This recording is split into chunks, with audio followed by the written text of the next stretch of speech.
Setiap tengah malam, erangan babi dari rumah kosong itu terdengar, seolah keluarga terkutuk masih berkeliaran mencari tumbal baru.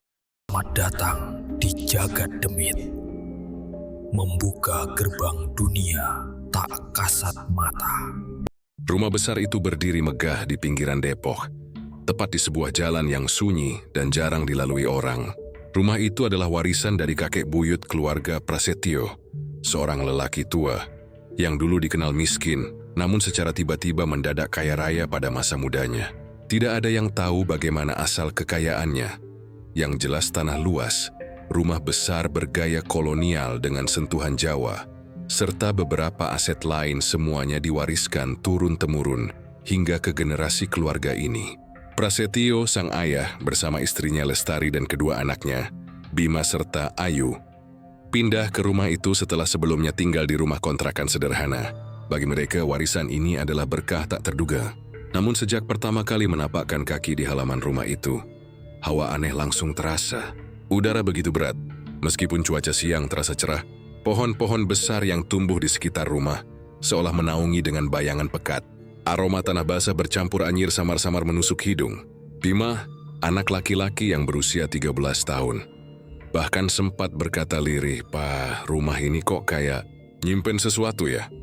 Ayahnya hanya tersenyum, menganggap ucapan itu sebagai imajinasi anak-anak.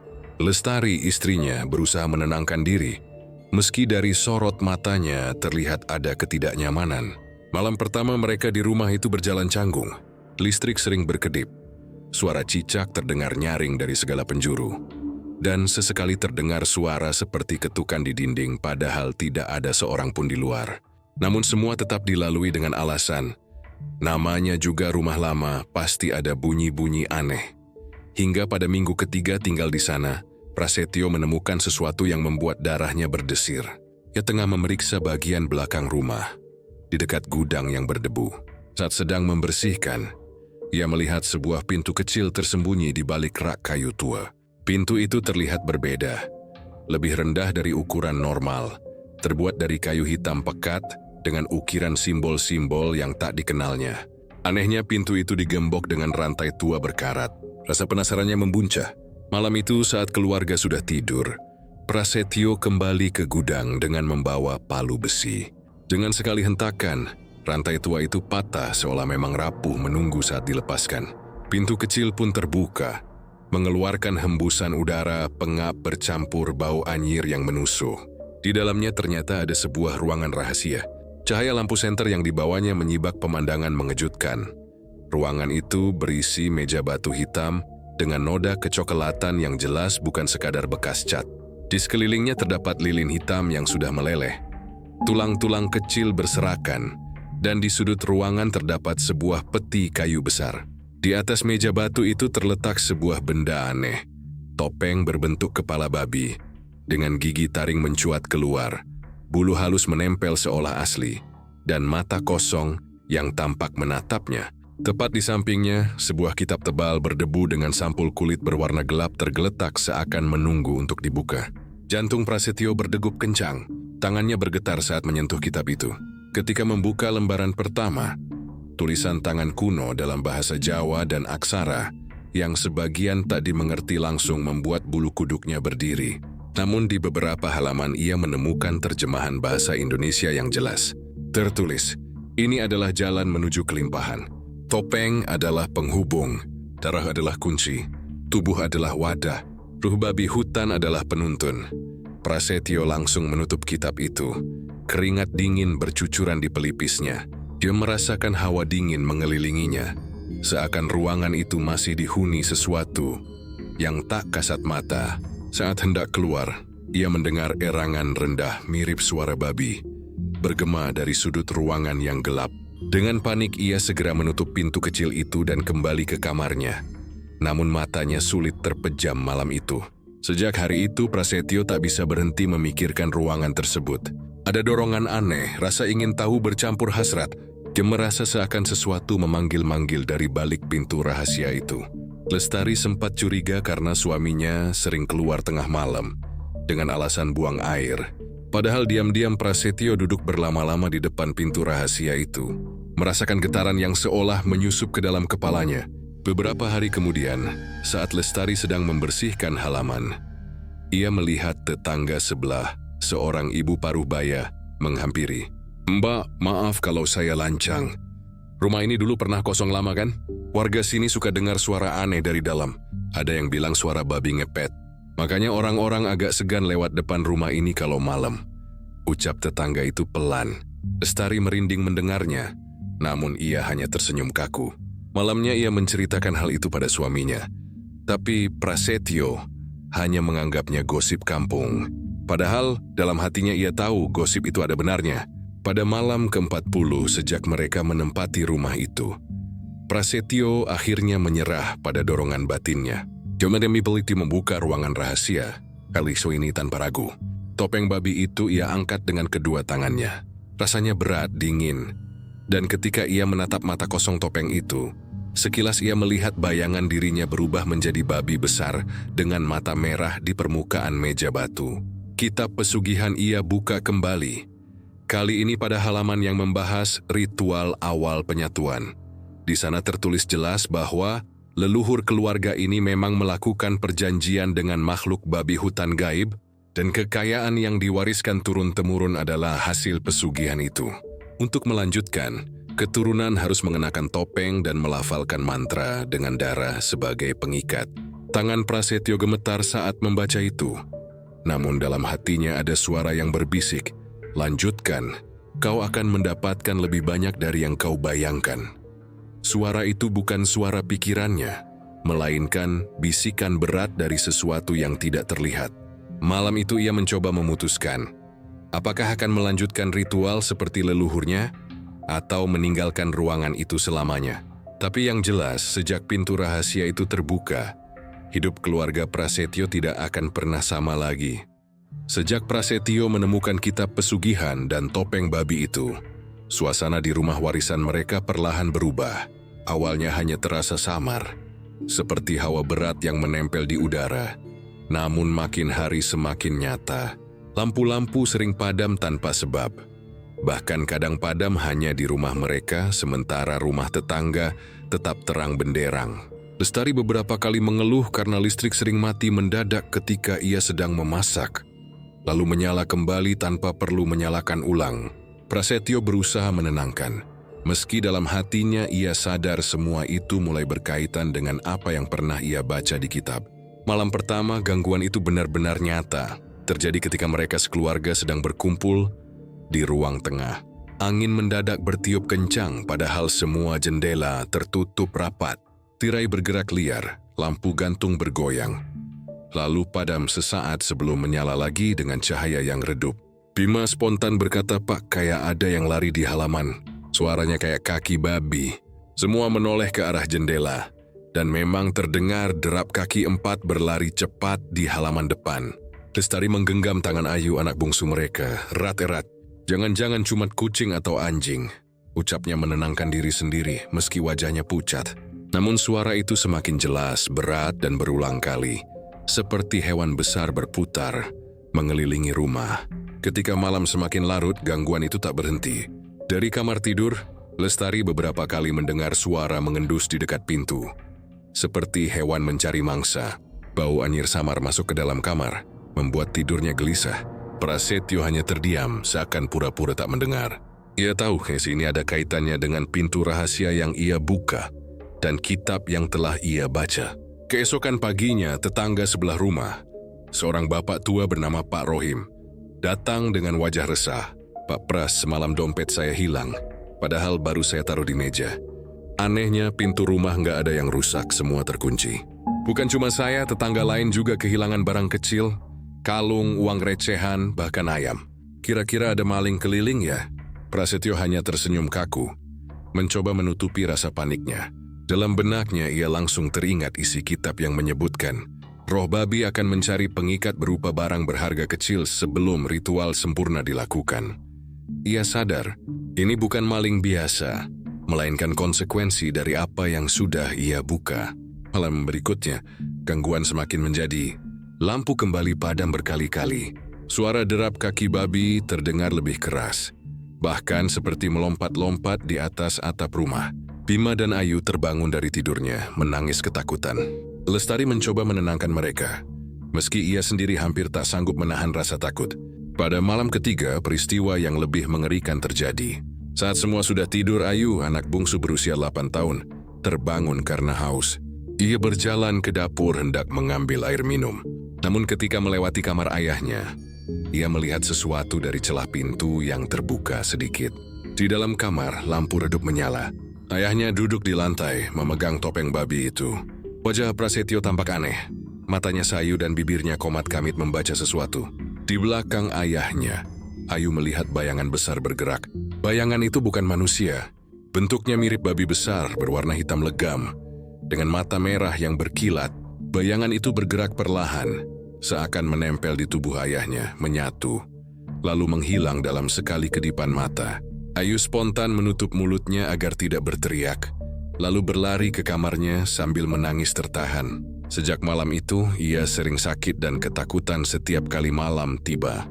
Ia mengatakan kepada kakaknya, "Aku lihat ayah ditempelin babi hitam besar, kayak mau masuk ke tubuhnya." Bima tidak percaya sepenuhnya, tapi ia pun sering melihat bayangan gelap melintas di lorong rumah. Bahkan suatu kali ia mendengar erangan mirip suara babi dari kamar ayahnya saat dini hari. Lestari mulai menyadari ada yang salah. Ia sering menemukan tanah basah bercampur lumpur di dalam rumah, seolah ada kaki binatang yang masuk. Padahal semua pintu dan jendela terkunci rapat. Ia juga menemukan pakaian Prasetyo berbau amis bercampur lumpur. Meski suaminya selalu beralasan habis mengecek halaman, suatu malam Lestari mencoba membicarakan hal itu. "Mas, aku takut. Sejak kita di rumah ini banyak hal aneh. Pas semua ini ada hubungannya sama ruangan terkunci yang kamu temukan." Prasetyo terdiam lama. Matanya sayu, wajahnya tampak lebih pucat daripada biasanya. "Jangan ikut campur, Tari. Ini semua sudah berjalan jauh. Aku nggak bisa mundur," jawabnya dengan suara berat. Lestari terperanjat. Dia ingin bertanya lebih lanjut. Tapi saat itu terdengar suara keras dari luar jendela. Suara benda besar berlari menabrak pagar. Mereka semua terdiam. Ketika pagi tiba, pagar rumah mereka benar-benar rusak. Bengkok seperti dihantam sesuatu yang besar. Warga mulai berbisik-bisik, curiga ada hewan liar. Namun dalam hati Lestari tahu, ini bukan sekadar hewan biasa. Malam keempat, Ayu kembali melihat bayangan babi hitam. Kali ini bukan di kamar ayahnya, melainkan di sudut kamarnya sendiri. Sosok itu berdiri, matanya merah menyala, tubuhnya besar dengan bulu kasar, dan dari moncongnya menetes cairan hitam pekat. Ayu berteriak sekeras-kerasnya, hingga membuat seluruh keluarga terbangun. Saat mereka masuk ke kamar, sosok itu sudah lenyap. Hanya menyisakan bau anyir yang menusuk. Bima mendekap adiknya erat-erat, sedangkan Lestari menangis karena tak sanggup lagi berpura-pura bahwa semua baik-baik saja. Prasetyo sebaliknya hanya terdiam. Dalam hatinya ada rasa takut, tapi lebih besar lagi ada rasa terikat dengan sesuatu yang sudah ia mulai. Setiap kali ia tidur, ia bermimpi berlari di hutan dengan tubuh seekor babi besar, menabrak pohon, menggali tanah dengan moncongnya, dan mencari darah segar. Ia terbangun dengan tubuh penuh lumpur, namun tak bisa menjelaskan pada keluarganya. Dan sejak saat itu, rumah warisan leluhur yang dulu tampak seperti berkah, benar-benar berubah menjadi tempat penuh teror. Malam demi malam menjadi semakin mencekam, dan keluarga itu belum tahu bahwa ini baru permulaan dari mimpi buruk yang akan menghancurkan mereka. Malam itu, bulan pucat menggantung rendah di langit Depok. Halaman belakang rumah Prasetyo terasa lebih sepi dari biasanya, seakan seluruh lingkungan menahan napas. Prasetyo berdiri tegak di depan meja batu yang dulu ia temukan di ruang rahasia. Kali ini ia sudah menyiapkan semua yang tertulis di kitab. Seekor ayam hitam, mangkuk tanah liat, pisau pusaka kecil peninggalan leluhur, serta topeng babi yang kini ia letakkan di atas meja. Lestari semula menolak terlibat, namun karena takut kehilangan Prasetyo yang mulai berubah sikap dan takut rumah itu membawa celaka, ia akhirnya menemani meski dengan hati gamang. Bima dan Ayu sudah ia perintahkan masuk kamar, tetapi dari jendela lantai atas mereka mengintip dalam diam. Ayam hitam berkokok lirih, seolah menyadari ajalnya sudah dekat. Prasetyo menghunus pisau pusaka, lalu dengan tangan bergetar, Ia membaca mantra yang tertera dalam kitab. Bahasa kuno itu berat, suaranya serak. Seakan bukan hanya suaranya sendiri, melainkan ada gema lain mengikuti. Ketika pisau menoreh leher ayam itu, darah muncrat ke tanah. Seketika udara berubah, bau anyir menusuk hidung, lebih pekat dari darah biasa. Angin berhenti bertiup, suara jangkrik hilang, seolah malam ikut berlutut menyaksikan. Tanah di mana darah itu menetes tampak bergetar halus, seperti ada sesuatu yang hidup di dalamnya. Lestari menutup mulutnya menahan muntah, tubuhnya gemetar hebat. Prasetyo merasakan hawa panas menjalari tubuhnya. Namun bersamaan dengan itu muncul bisikan halus yang jelas terdengar di telinganya. Kau sudah membuka jalan. Kami mendengar. Kami datang. Malam itu tidak ada yang terlihat jelas, tapi keesokan paginya hidup mereka berubah drastis. Tiba-tiba, toko kecil milik Lestari yang semula sepi mendadak ramai pembeli. Barang dagangan yang biasanya tak laku kini ludes setiap hari. Prasetyo yang bekerja sebagai pegawai serabutan tiba-tiba mendapat tawaran proyek besar. Uang mengalir deras ke rumah itu tanpa alasan logis. Dalam sebulan, kehidupan mereka berubah dari pas-pasan menjadi berlebih. Baju baru, perabotan mahal, bahkan mobil bekas yang dulu hanya mimpi kini sudah terparkir di garasi. Namun di balik semua kemudahan itu, ada sesuatu yang semakin menyeramkan. Setiap malam tubuh Prasetyo berubah. Awalnya hanya mimpi aneh. Ia berlari di hutan, tubuhnya berat, napasnya mengorok, dan ia merasa tanah dicongkel dengan moncong. Namun ketika bangun, ia mendapati kakinya penuh lumpur dan bajunya sobek. Malam-malam berikutnya mimpi itu menjadi lebih nyata. Bima suatu malam mengintip dari jendela dan melihat sesuatu yang membuat darahnya membeku. Ayahnya berjalan ke halaman belakang, lalu tubuhnya tiba-tiba meliuk, tulangnya berderak-derak seperti patah, kulitnya mengeras ditumbuhi bulu kasar. Dalam hitungan detik, sosok Prasetyo lenyap. Berganti seekor babi hutan besar berwarna hitam dengan mata merah menyala. Hewan itu mendengus keras, lalu melompat pagar dan berlari ke arah kampung. Bima ingin menjerit, tetapi suaranya tertahan di tenggorokan. Ia menutup mulut adiknya yang ikut mengintip agar tidak ikut panik. Hayu menangis dalam diam. Matanya tak bisa berpaling dari pemandangan mengerikan itu. Di kampung sekitar, teror mulai terasa. Ayam-ayam ternak menghilang, uang warga lenyap tanpa jejak, dan beberapa kali warga melihat sosok bayangan babi besar berlari di jalan sepi pada tengah malam. Warga menduga itu babi hutan liar yang masuk dari hutan. Tapi anehnya, tak ada jejak fisik selain bau amis yang tertinggal. Sementara itu setiap pagi, Prasetyo bangun dengan tubuh penuh lumpur, pakaian kotor, bahkan terkadang ada bercak darah di tangannya. Ia pura-pura tidak tahu, tapi dalam hatinya sadar bahwa tubuhnya dipakai sesuatu untuk berkeliaran. Lestari semakin ketakutan. Ia pernah terbangun tengah malam dan mendapati suaminya duduk di pojok kamar dengan mata merah berkilat, napas berat, dan gigi seolah lebih panjang dari biasanya. Ketika ia mencoba memanggil, Prasetyo mendengus seperti babi sebelum akhirnya ambruk tak sadarkan diri. Keesokan paginya Prasetyo tidak ingat apapun. Namun Lestari tahu ada sesuatu yang perlahan merenggut suaminya. Ketakutan memuncak ketika suatu malam, Ayu terbangun karena mendengar suara berisik di kamarnya. Saat ia membuka mata, sosok babi hitam besar itu berdiri di sudut kamar. Tubuhnya basah lumpur, mata merah menatap tajam, cairan hitam menetes dari moncongnya. Ayu menjerit histeris membuat seluruh rumah terbangun. Lestari berlari masuk dan hanya menemukan anaknya menangis ketakutan, sementara bau amis masih memenuhi udara. Ia sadar, meski sosok itu tak terlihat lagi, tapi aura Prasetyo yang masuk kamar bersama mereka tetap menempel. Prasetyo mulai kehilangan kendali atas dirinya. Siang hari ia masih normal, tapi sering melamun, matanya kosong, dan sulit diajak bicara. Malam hari ia semakin jarang tidur, lebih sering duduk memandangi kitab dan topeng di ruang rahasia. Ada bisikan-bisikan yang selalu ia dengar, suara yang menjanjikan kekayaan tak terbatas, asal ia rela sepenuhnya menjadi wadah. Ia tahu tubuhnya sudah bukan miliknya lagi. Namun anehnya, setiap kali ia mencoba melawan, bayangan babi itu muncul di cermin, menatapnya dengan tatapan lapar, seolah mengancam akan mengambil sesuatu yang lebih berharga dari dirinya. Kekayaan memang datang, Tapi bersamaan dengan itu, ketakutan juga menyelimuti rumah. Lestari mulai merasa ada yang mengikuti kemanapun ia pergi.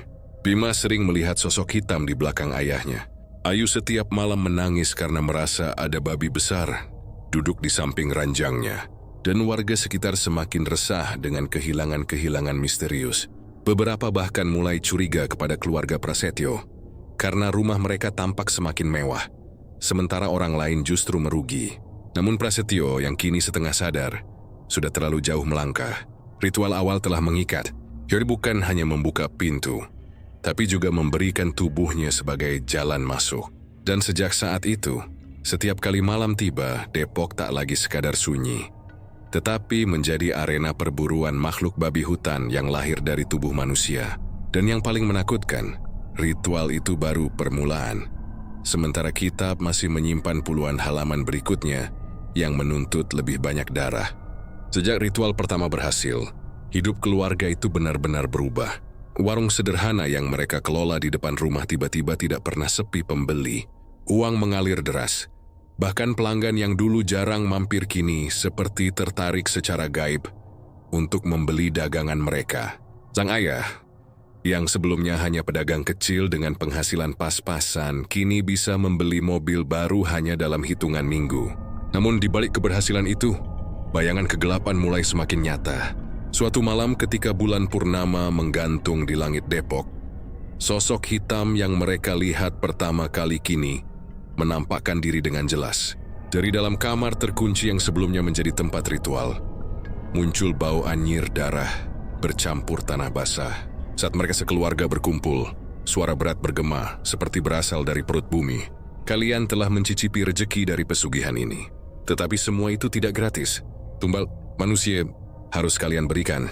Suara itu membuat bulu kuduk merinding. Sang ibu langsung menutup telinga anak-anaknya. Namun sang ayah menatap lurus ke arah kegelapan. Ada sesuatu di matanya, campuran antara ketakutan dan kerakusan.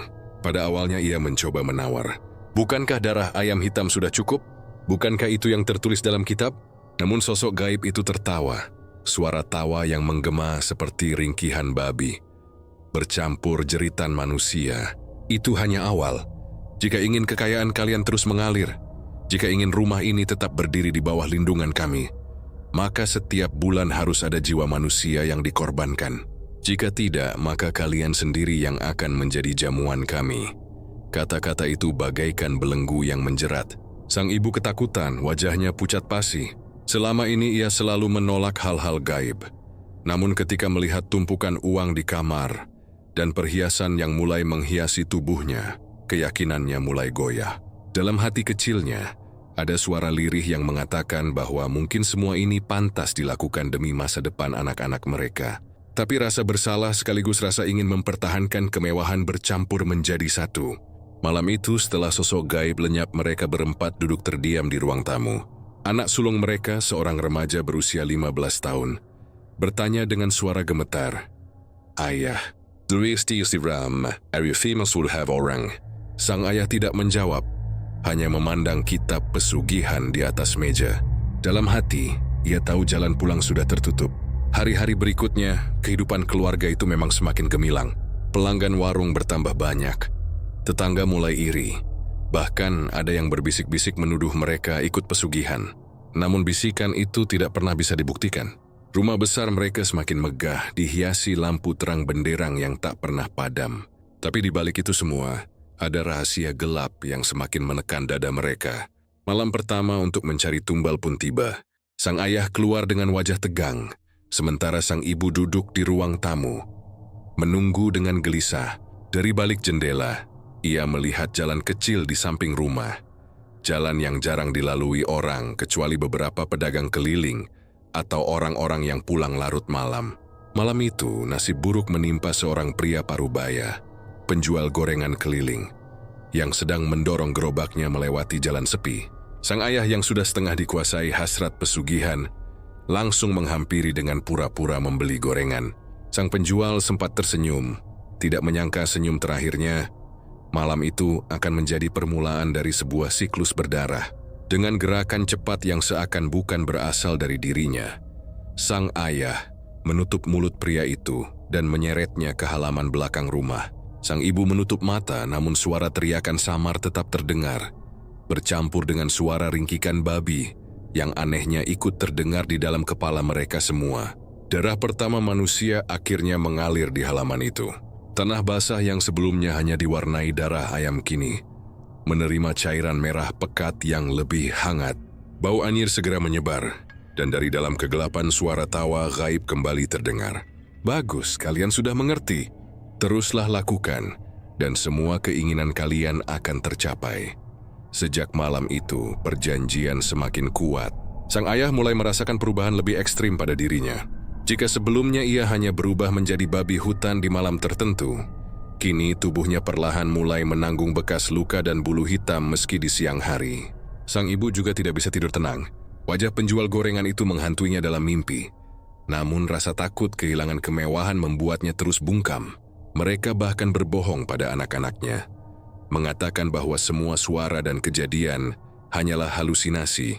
Namun anak bungsu mereka, yang berusia 8 tahun, sering menangis tengah malam karena mengaku melihat babi besar dengan mata merah berkeliaran di halaman rumah. Bulan demi bulan berlalu. Setiap kali tumbal manusia diberikan, kekayaan semakin melimpah. Rumah mereka tidak hanya megah, tapi juga mulai menjadi simbol kemewahan di lingkungan sekitar.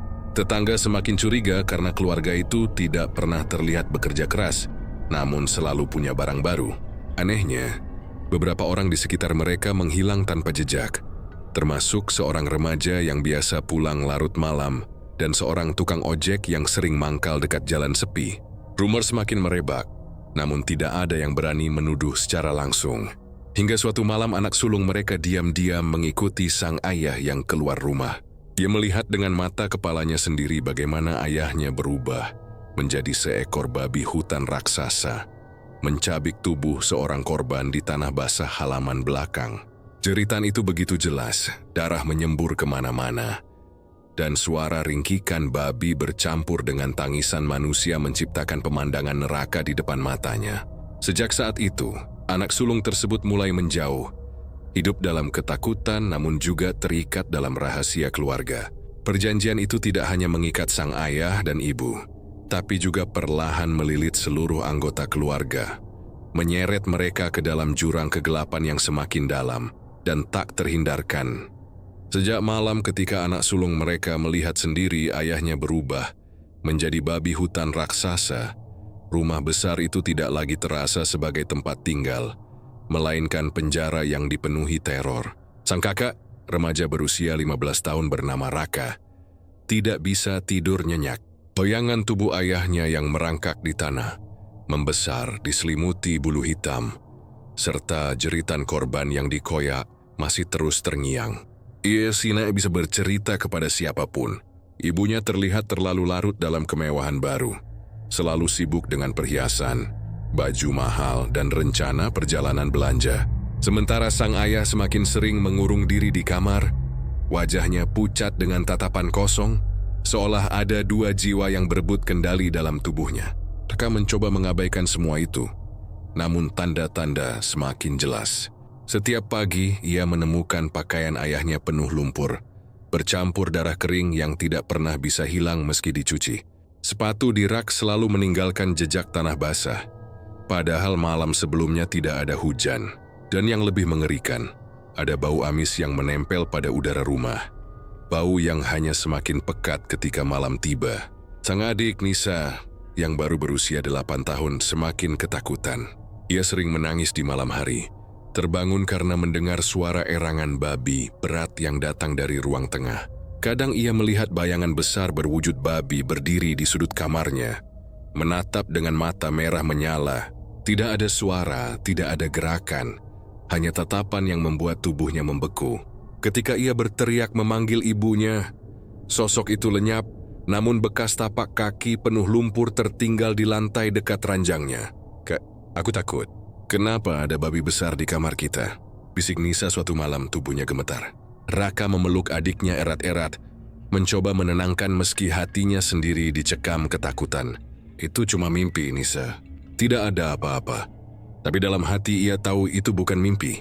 Sosok itu nyata dan semakin berani menunjukkan dirinya. Raka mulai menyelidiki. Ia berani membuka kamar ayahnya ketika tengah malam.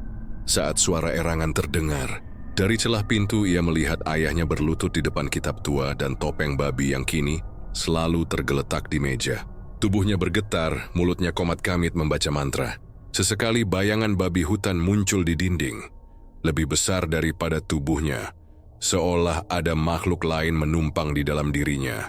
Darah segar menetes dari mulut ayahnya, entah darah siapa, entah dari mana. Raka ingin menjerit, tapi ketakutan membuat tubuhnya kaku. Ia menutup pintu perlahan dan berlari kembali ke kamarnya. Dadanya sesak oleh rahasia yang semakin berat. Di sisi lain, Nisa semakin parah diganggu. Ia bukan hanya melihat bayangan babi, tetapi juga mendengar bisikan di telinganya. Suara itu kasar, berat, dan menyerupai ringkikan yang dipaksa berbicara. "Nisa, ikut aku. Atau ikut ke halaman belakang." Suara itu berulang hampir setiap malam, membuat Nisa sulit tidur. Terkadang, ketika ia terbangun dini hari, ia melihat pintu kamarnya terbuka sedikit, dan di balik celah itu ada sepasang mata merah menyala yang menatap langsung ke arahnya. Ia selalu menutup selimut menutupi wajahnya, berharap semua hilang. Tapi begitu pagi datang, ia mendapati tanah basah menempel di lantai kamarnya, lengkap dengan bau anyir darah. Raka yang semakin curiga akhirnya memberanikan diri mengajak adiknya berbicara serius. "Nisa, apa yang kamu lihat malam-malam? Jangan bohong sama kakak." Nisa menunduk suaranya pelan. "Aku lihat babi besar, Kak. Kadang dia masuk kamar, kadang cuma di luar jendela. Matanya merah, dan aku takut banget. Aku rasa itu ayah." Kata-kata itu menusuk hati Raka. Ia tahu adiknya sudah mengerti meski masih kecil. Mereka sama-sama menyadari ada sesuatu yang sangat salah dengan orang tua mereka. Tapi mereka tidak tahu harus berbuat apa. Semakin hari, semakin banyak hal ganjil. Setiap kali ada orang hilang di sekitar lingkungan mereka, malamnya keluarga itu mendengar suara aneh di halaman belakang. Suara seperti orang menjerit, bercampur ringkikan babi yang menakutkan. Raka dan Nisa bersembunyi di kamar mereka, saling berpelukan sambil menahan tangis. Suatu malam, ketika bulan purnama menggantung tinggi, Raka tidak tahan lagi. Dia diam-diam mengintip dari jendela kamarnya yang menghadap ke halaman belakang. Apa yang ia lihat membuat darahnya membeku. Ayahnya sudah sepenuhnya berubah menjadi seekor babi hutan raksasa. Tubuhnya hitam legam, matanya merah menyala, taringnya panjang, dan di depannya tergeletak seorang pria yang meronta-ronta. Sang ibu berdiri di samping, menutup mulut korban dengan kain. Wajahnya datar tanpa ekspresi, seakan ritual itu sudah menjadi kebiasaan. Dengan cepat, tubuh korban dililit dan diseret ke tanah yang sebelumnya digali dangkal, lalu ditutupi tanah basah bercampur darah. Suara ringkikan keras menggema, dan tanah halaman belakang kembali dipenuhi bau anyir menusuk. Raka terjatuh ke lantai, tubuhnya gemetar hebat. Jemi tidak menyangka ibunya pun terlibat sedalam itu. Rasa hormatnya runtuh seketika, digantikan kebencian dan ketakutan. Ia sadar bahwa keluarganya tidak lagi normal, melainkan sudah menjadi bagian dari perjanjian setan yang mengerikan. Sejak malam itu, Raka bertekad mencari cara menghentikan semuanya. Meski belum tahu bagaimana, namun ancaman semakin nyata. Sosok bayangan babi besar mulai mengikuti, bukan hanya di rumah tetapi juga di sekolah dan jalanan. Raka sering merasa diawasi, mencium bau anyir padahal tidak ada apa-apa di sekeliling. Sedangkan Nisa semakin sering kerasukan. Suatu malam ia menjerit dengan suara bukan miliknya. Suara berat menyerupai erangan babi. Tubuhnya kejang-kejang, matanya terbalik, dan ia merangkak di lantai seperti binatang. Sang ibu hanya bisa menangis, tapi sang ayah menatap dengan dingin sambil berkata, "Itu pertanda dia sudah dilirik oleh penjaga pesugihan. Jangan takut, ini demi keluarga kita." Kalimat itu membuat Raka hampir gila. Ia tidak sanggup membiarkan adiknya terjerat lebih dalam. Namun ia tahu, semakin ia menolak, semakin kuat cengkeraman kegelapan itu pada keluarganya. Malam demi malam, saksi kecil itu dipaksa melihat kehancuran keluarganya sendiri. Ayah yang berubah menjadi babi setan, ibu yang mulai terbiasa menyiapkan tumbal, dan adiknya yang diganggu hingga nyaris tidak punya jiwa tersisa. Semua itu menjadi neraka yang tidak bisa ia ceritakan pada siapapun. Dan perlahan, Raka mulai merasa bahwa giliran mereka sendiri sebagai tumbal mungkin sudah dekat, jika ia tidak segera menemukan cara keluar dari perjanjian ini. Lingkungan tempat keluarga itu tinggal di Depok mulai berubah. Suasana yang biasanya ramai dan hangat perlahan menjadi dingin, penuh ketakutan, dan penuh desas-desus. Beberapa tetangga yang dulu ramah kini memilih menutup diri. Ada yang bahkan pindah mendadak, meninggalkan rumah tanpa penjelasan jelas. Semua itu bermula setelah beberapa orang mulai menghilang tanpa jejak. Pertama, seorang remaja yang sering membantu ibunya berjualan sayur. Dia pamit kepada teman-temannya untuk mengantarkan pesanan ke sebuah rumah, tapi tidak pernah kembali. Keesokan paginya, gerobak sayurnya ditemukan tergeletak di pinggir jalan sepi, tanpa jejak dirinya. Seminggu kemudian, seorang bapak yang biasa mengayuh becak di gang kampung ikut lenyap. Istrinya menangis meraung-raung, melapor ke RT lalu ke polisi, namun tidak ada hasil. Becaknya ditemukan di dekat jalan yang mengarah ke rumah keluarga besar itu. Ban depan masih hangat seperti baru diparkir. Semakin lama daftar korban bertambah. Setiap hilangnya seseorang, malam sebelumnya warga mendengar suara jeritan samar dari arah halaman rumah besar itu. Jeritan yang terdengar seperti manusia yang disiksa, bercampur suara ringkikan babi. Beberapa warga mencoba mengabaikan, berpikir itu hanya halusinasi atau suara binatang liar. Tapi ketika jeritan itu terjadi berulang, selalu bertepatan dengan kabar orang hilang, mereka mulai curiga. Desas-desus kembali muncul, merayap dari satu mulut ke mulut lain. Kayak dulu lagi ya, kayak mendadak tapi ada korban hilang. Iya, jangan-jangan ada yang main pesugihan babi ngepet. Rumah besar itu makin mewah tiap bulan, padahal mereka nggak kelihatan kerja keras. Suara-suara itu bergema di warung kopi, di pos ronda, bahkan di pengajian. Semua orang mulai curiga, tapi tidak ada yang berani menunjuk langsung. Ketakutan bercampur dengan rasa ingin tahu.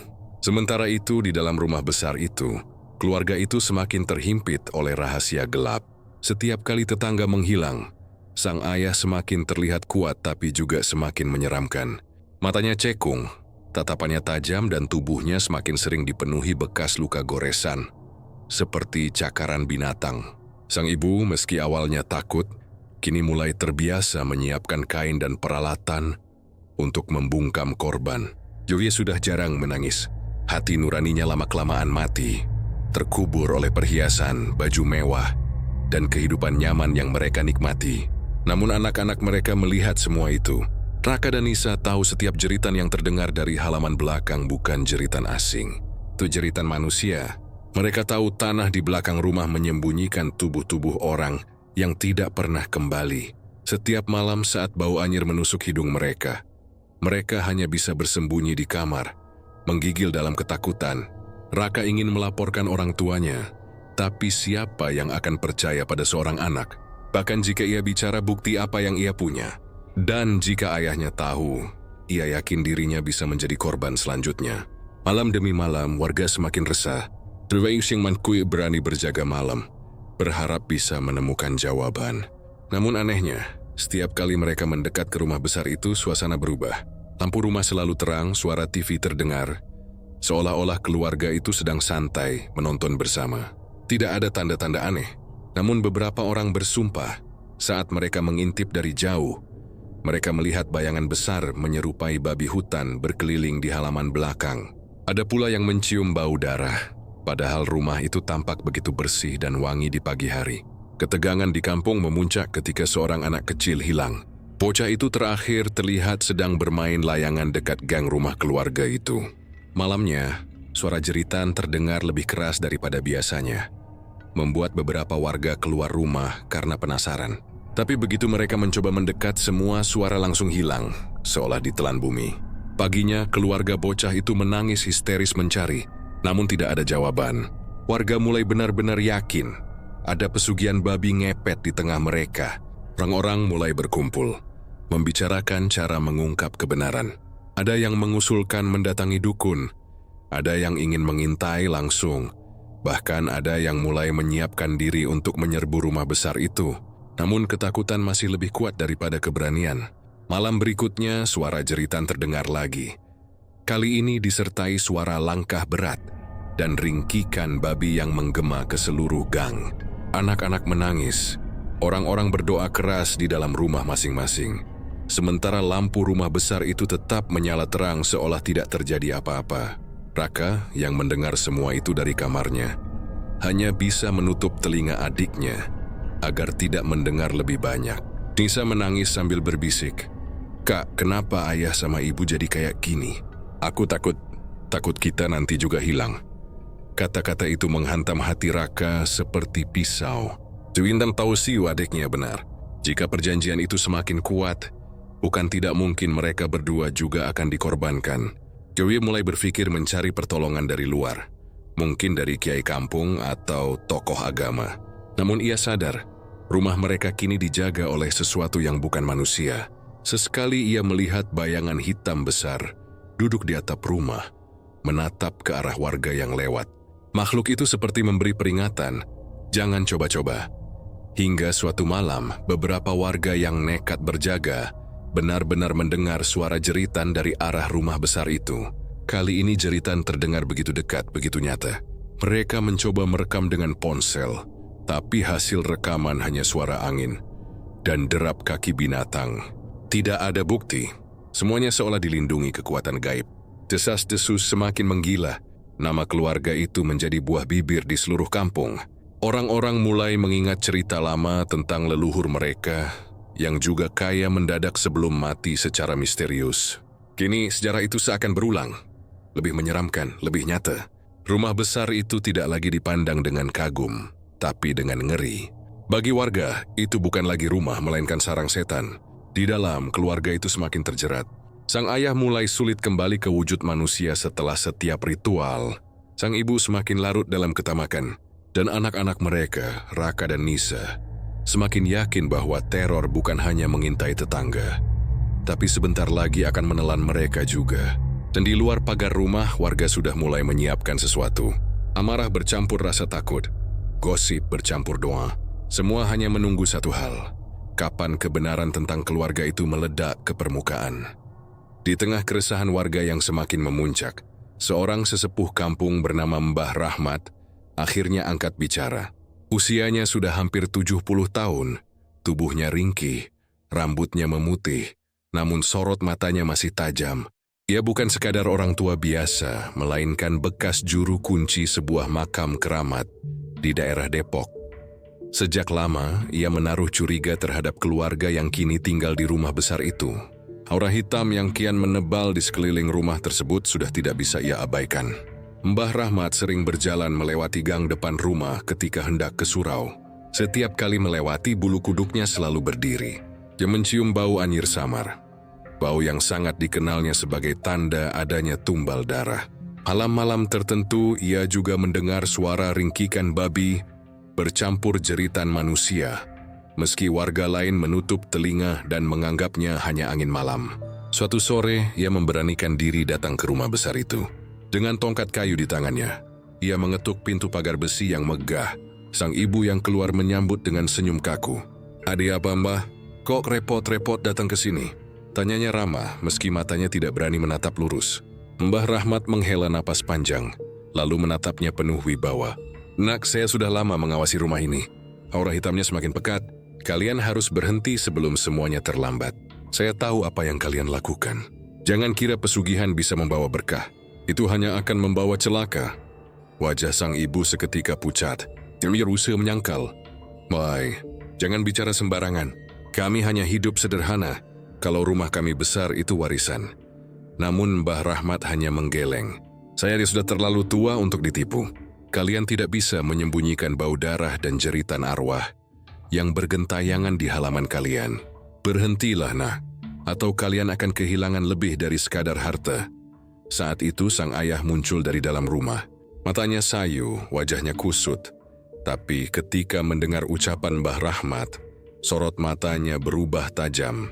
"Sudah, Mbah. Jangan ikut campur urusan keluarga saya. Kalau Mbah menuduh sembarangan, itu bisa jadi fitnah." Suaranya dingin, penuh ancaman. Mbah Rahmat menatap lurus tanpa gentar. "Saya bukan menuduh. Saya memperingatkan. Primal diusineo.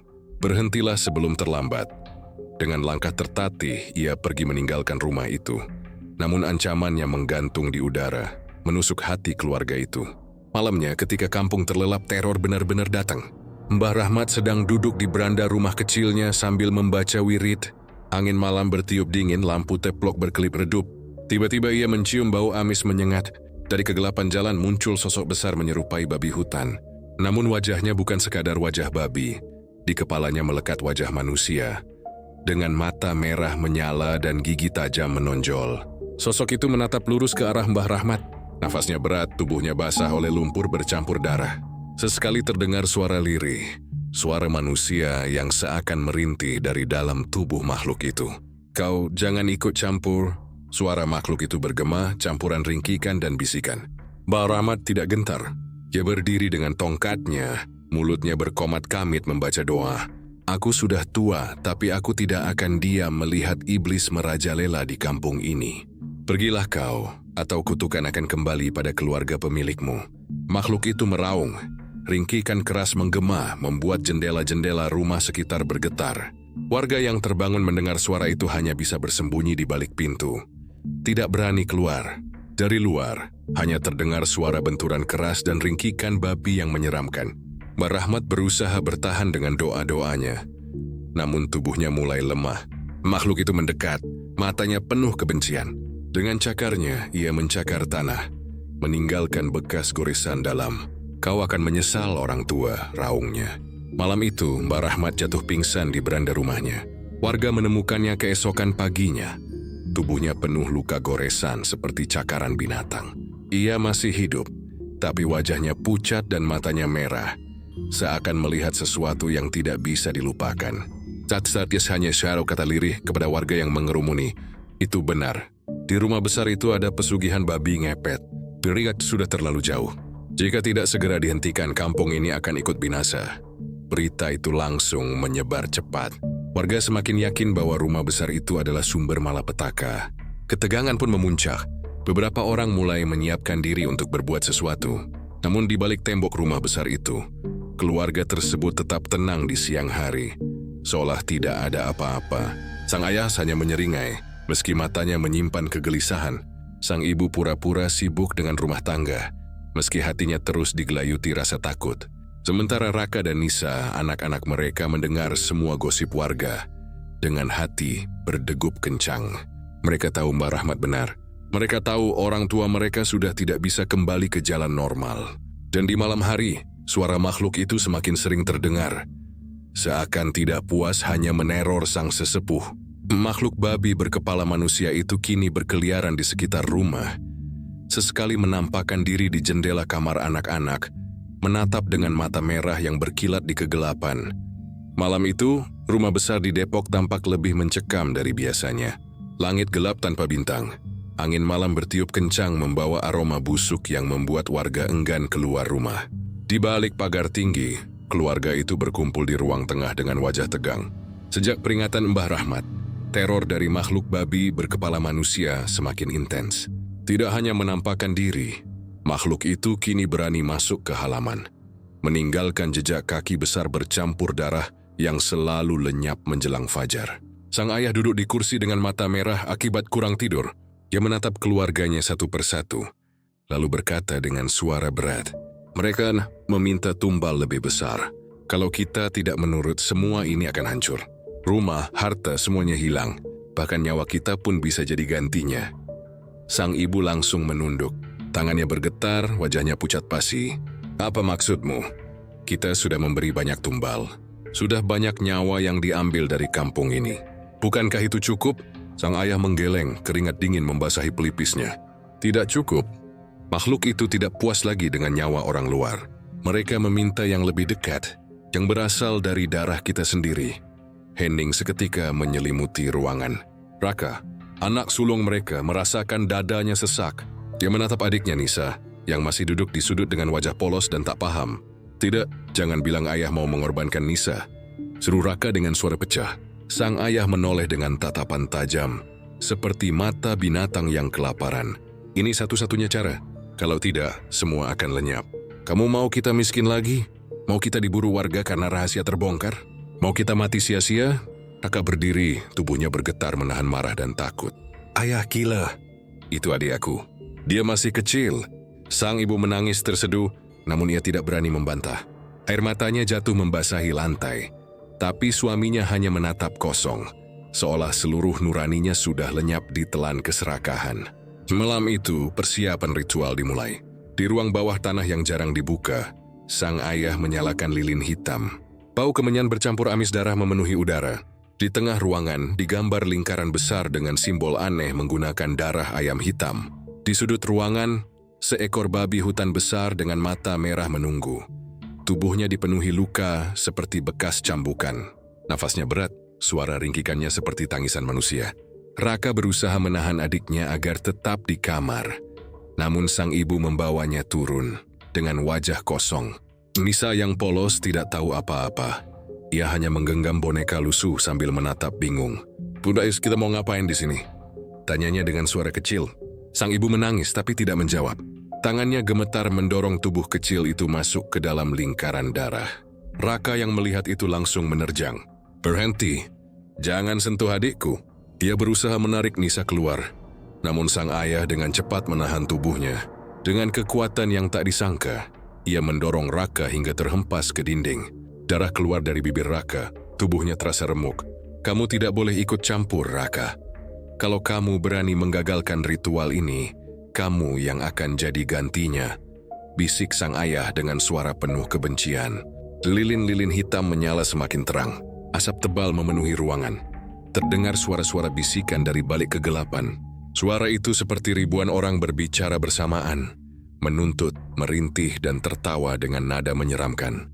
Makhluk babi hutan di pojok ruangan mendekat, matanya menyala lebih terang. Jadi berputar di sekeliling lingkaran darah. Suaranya bergema seperti mantra. Raka yang mencoba bangkit merasa tubuhnya berat, seakan ada tangan-tangan gaib yang menahannya. Nisa mulai menangis memanggil nama ibunya. Namun sang ibu hanya terisak dan menutup telinga. Sang ayah mengangkat sebilah pisau panjang yang berkilat dalam cahaya lilin.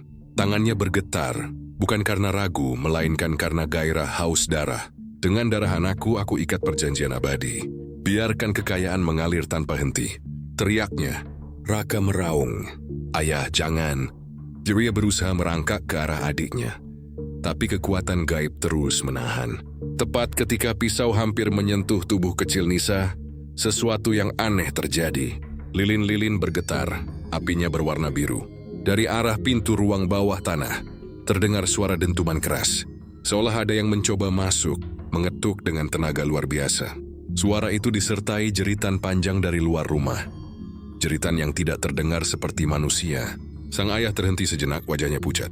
Makhluk babi itu mengeluarkan suara marah, lalu menyeruduk ke tengah lingkaran. Pisau hampir saja mengenai Nisa, namun tiba-tiba Raka berhasil menerobos kekuatan gaib yang menahannya. Dengan teriakan putus asa, ia menubruk ayahnya, hingga keduanya terjatuh. Pisau itu terlempar, berputar di udara, lalu jatuh di dekat kaki Nisa. Sang ayah meraung marah, matanya merah penuh darah.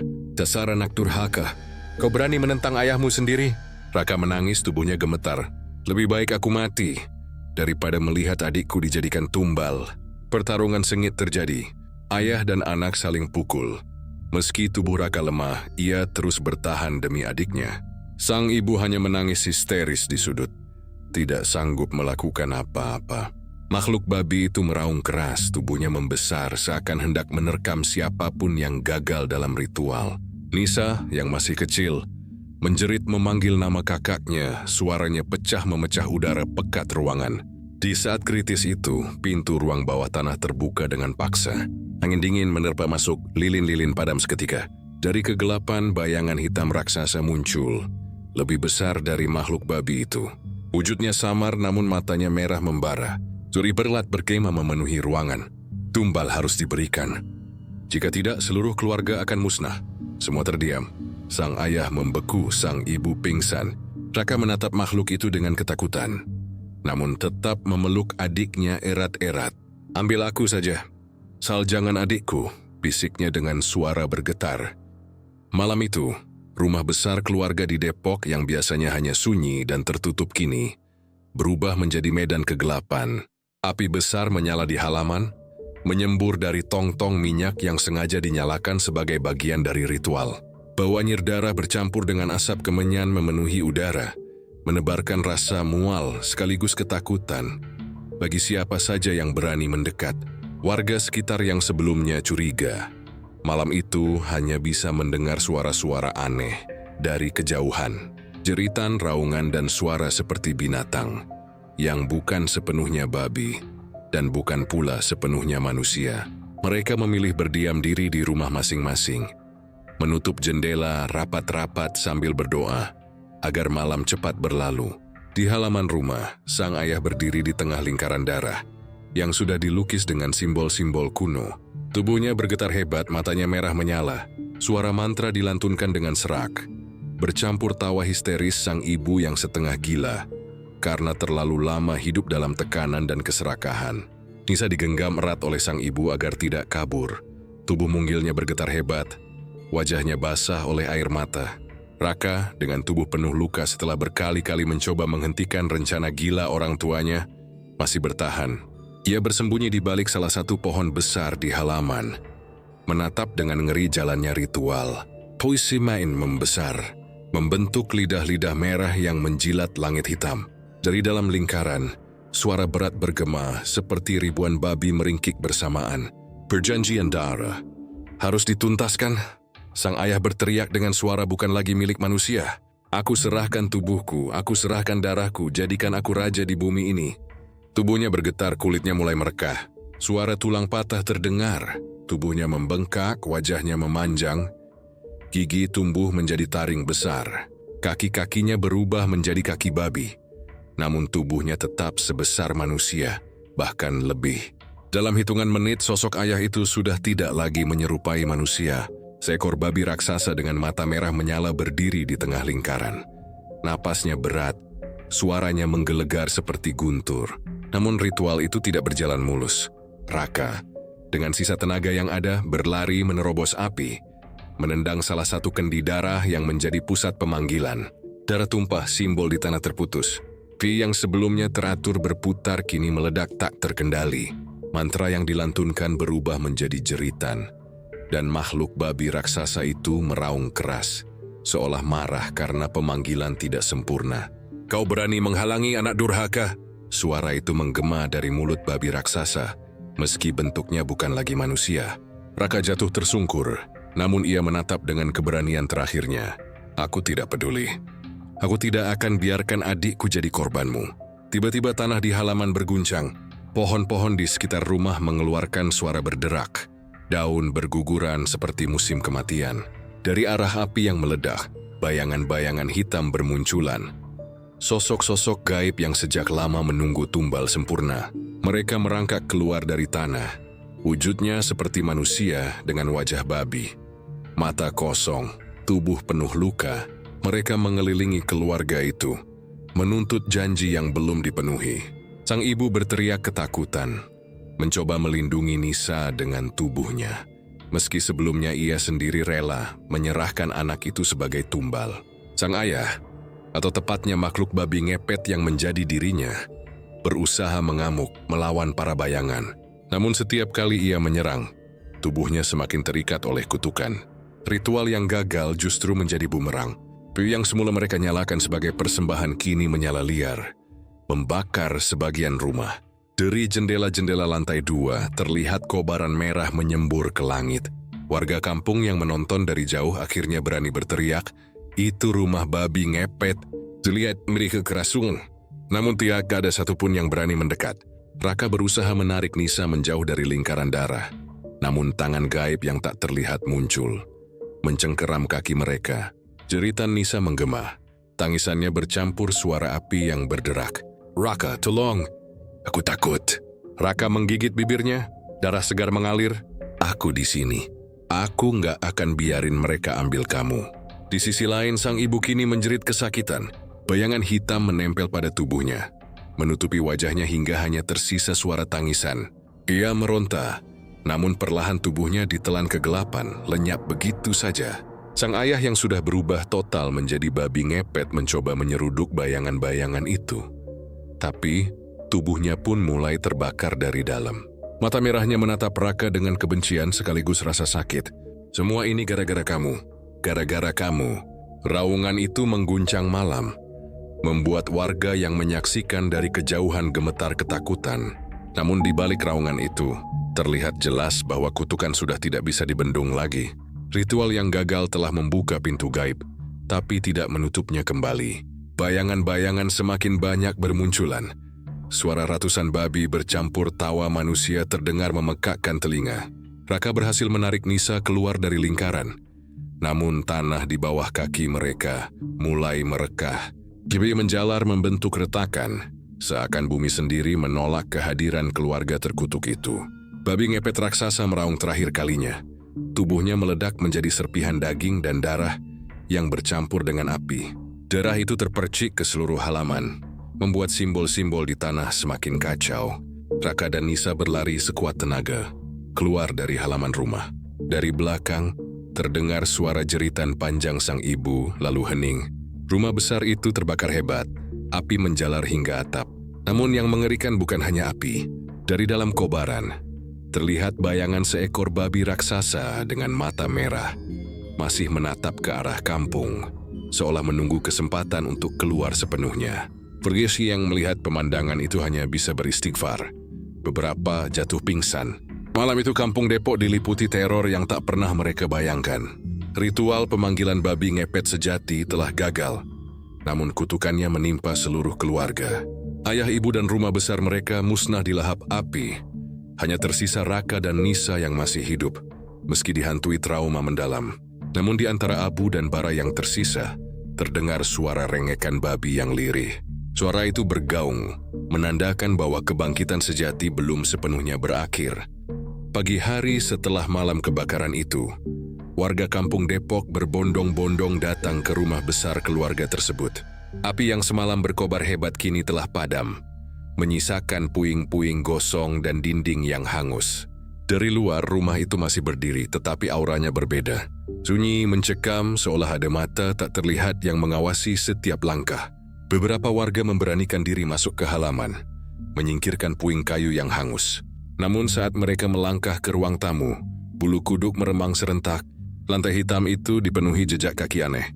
Bukan kaki manusia, melainkan telapak babi. Lebih menyeramkan lagi, setiap jejak itu tampak membara, menyisakan bekas terbakar seperti arang yang tak pernah padam. Astagfirullah, ini jejak babi ngepet, bisik salah satu warga dengan suara gemetar. Bau amis menyengat masih tercium, darah kering menempel di dinding, membentuk bercak-bercak gelap. Di beberapa sudut masih ada lilin hitam yang meleleh, menempel seperti sisa ritual. Seolah malam mengerikan itu baru saja terjadi, meski matahari pagi bersinar terang di luar. Namun yang membuat suasana semakin tidak wajar adalah keheningan. Tak ada jenazah, tak ada sisa tubuh manusia. Padahal semalam jelas terlihat ada keluarga yang terjebak di dalam. Semua lenyap seakan dilahap api tanpa bekas. Hanya suara samar yang mengganggu telinga warga. Erangan lirih, seperti suara babi yang tertahan, bergema dari arah ruang bawah tanah. Suara itu naik turun, kadang terdengar seperti tangisan manusia, kadang seperti ringkikan binatang. Para warga langsung mundur, beberapa berteriak histeris, ada yang jatuh pingsan. Kabar itu cepat menyebar ke seluruh kampung. Sejak hari itu, rumah besar itu berubah menjadi tempat terlarang. Tidak ada seorang pun yang berani mendekat, apalagi masuk. Namun teror tidak berhenti di situ. Di malam demi malam, suara-suara aneh terdengar dari arah rumah itu. Warga yang tinggal paling dekat sering mendengar derap kaki babi berlari di halaman, disertai erangan panjang. Ada pula yang bersumpah melihat bayangan babi besar berjalan di atap rumah. Matanya merah menyala, menatap ke jalanan. Warga yang penasaran dan mencoba mendekat malam-malam sering kembali dengan tubuh lemas dan mata kosong. Mereka hanya bisa bergumam, "Wadin, mereka masih di sana. Mereka belum mati." Suasana kampung berubah. Anak-anak dilarang bermain mendekati rumah itu. Bahkan orang dewasa pun memilih jalan memutar meski lebih jauh, daripada harus melewati depan rumah keluarga babi itu. Setiap kali ada yang berani lewat malam-malam, mereka mendengar suara berat memanggil nama mereka dari dalam rumah. Disusul suara geraman babi yang begitu dekat, meski tak ada yang terlihat. Ada cerita menyeramkan yang beredar. Seorang tukang ojek yang nekat menunggu penumpang di dekat rumah itu pada malam hari, ditemukan keesokan paginya dalam keadaan tubuh kaku, wajahnya membiru. Di tanah dekat motornya ada bekas kaki babi yang membara, melingkar mengitari tubuhnya. Motornya masih utuh tapi dompet dan barang berharganya lenyap. Warga percaya ia menjadi korban terbaru kawanan babi gaib itu. Semakin lama keangkeran rumah itu semakin terkenal. Orang-orang dari luar kampung pun mulai berdatangan. Sekadar ingin melihat dari jauh. Beberapa bahkan mencoba menguji nyali dengan masuk malam-malam. Ada yang kembali dengan teriak histeris tanpa henti. Ada yang jatuh sakit tanpa sebab. Ada pula yang benar-benar hilang tak kembali. Rumah itu seolah menelan siapa saja yang berani mengusik rahasia gelapnya. Sesepuh kampung Mbah Rahmat akhirnya bicara. Mereka bukan hilang, mereka berubah. Lelaki itu kini bukan manusia lagi. Ia jadi babi ngepet sejati. Istrinya, yang ikut dalam ritual, kini jadi bayangan yang menempel pada dinding. Anaknya yang kecil, roh polosnya dipaksa tinggal di rumah itu sebagai tumbal abadi. Dan anak sulungnya, meski melawan, jiwanya ikut terseret. Mereka semua tidak mati. Mereka hidup sebagai kawanan babi gaib yang berkeliaran. Kata-kata itu semakin memperkuat keyakinan warga bahwa rumah itu bukan sekadar kosong, melainkan masih dihuni. Malam-malam tertentu, warga melihat kawanan babi hitam besar keluar dari rumah itu, berlari cepat ke arah jalanan, lalu menghilang begitu saja. Jejak mereka selalu tertinggal membara, seakan tanah terbakar di setiap langkah. Mereka percaya kawanan itu mencuri harta dari siapa saja yang lengah, lalu kembali ke rumah besar untuk menyimpannya di dunia gaib. Hingga kini rumah itu menjadi salah satu tempat paling angker di Depok. Tidak ada yang berani menyentuhnya, apalagi berniat membeli atau merenovasi. Meski pemerintah pernah mencoba menutup akses ke rumah itu, pagar yang dipasang selalu roboh. Keesokan harinya, seakan ada kekuatan gaib yang menolak campur tangan manusia. Orang-orang yang tinggal dekat rumah itu akhirnya terbiasa hidup dengan ketakutan. Setiap tengah malam, suara erangan babi terdengar jelas dari arah rumah. Suara itu kadang terdengar seperti panggilan, kadang seperti ancaman. Warga hanya bisa menutup telinga, bersembunyi di balik doa, berharap malam cepat berlalu. Generasi berganti, namun cerita itu tetap ada. Anak-anak yang tumbuh besar di kampung itu dididik untuk tidak pernah mendekat ke rumah tersebut. Dari kami tahu dari segala keluarga babi itu tidak pernah benar-benar pergi. Mereka masih ada, berkeliaran, menjaga harta dan kutukan yang mereka ciptakan sendiri. Sebuah warisan gelap yang akan terus menghantui Depok selama rumah itu masih berdiri, dan selama suara erangan babi gaib itu masih terdengar di tengah malam.